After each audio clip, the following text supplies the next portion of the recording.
الحمدللہ رب العالمین والصلاة والسلام علی رسولہ الکریم اما بعد قال اللہ تعالی فی القرآن المجید اعوذ باللہ من الشیطان الرجیم بسم اللہ الرحمن الرحیم قل هو اللہ احد اللہ الصمد لم یلد ولم یولد ولم یکن لہ کفوا احد۔ میرے استاد محترم اور میرے عزیز ساتھیوں، السلام علیکم ورحمۃ اللہ وبرکاتہ۔ آج میں جس نہایت اہم با مقصد موضوع پر گفتگو کرنے کے لیے آپ کے سامنے حاضر ہوئی ہوں وہ ہے علم کی اہمیت۔ یہ ایک ایسا موضوع ہے جس پر جتنا بھی کہا جائے کم ہے، کیونکہ علم ہی انسان کی اصل پہچان، کامیابی کی کنجی اور ترقی کی ضمانت ہے۔ علم روشنی کا چراغ، علم ایک ایسی روشنی ہے جو انسان کو سوچنے سمجھنے اور فیصلہ کرنے کی صلاحیت دیتا ہے۔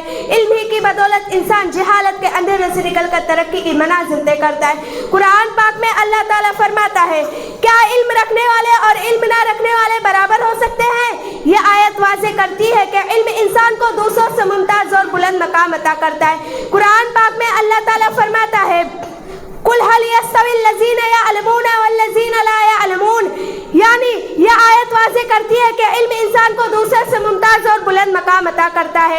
علم سے قوموں کی ترقی۔ محترم سامعین، اگر ہم تاریخ پر نظر ڈالیں تو ہمیں معلوم پڑتا ہے کہ جن قوموں نے علم کو اپنایا وہ دنیا کی قیادت کرنے لگے، اور جن قوموں نے علم سے منہ موڑا وہ زوال کا شکار ہو گئے۔ رسول اکرم صلی اللہ علیہ وسلم نے فرمایا، علم حاصل کرنا کوئی اختیار نہیں بلکہ علم حاصل کرنا ہر مسلمان مرد عورت کا فرض ہے۔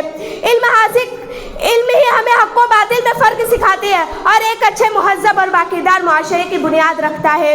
علم دینی و اخلاقی تربیت کا ذریعہ۔ علم صرف دنیاوی تربیت کے لیے نہیں بلکہ اخلاقی و دینی تربیت کے لیے بھی ضروری ہے۔ ہمارے دین اسلام نے سب سے پہلا حکم اقرا پڑھو دے کر تعلیم کی اہمیت واضح کر دی۔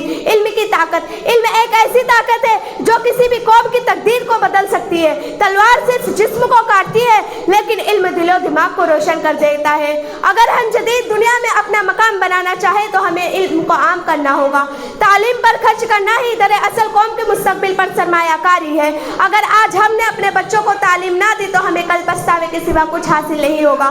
خلاصہ محترم سامعین، ہمیں چاہیے کہ ہم خود بھی علم حاصل کریں اور اسے دوسروں کی بھی ترغیب دیں۔ اسکول، مدرسے، لائبریریاں اور تعلیمی ادارے ہماری قوم کی ریڑھ کی ہڈی ہے۔ ہمیں ان کو مضبوط کرنا ہماری قومی و دینی فریضہ ہے۔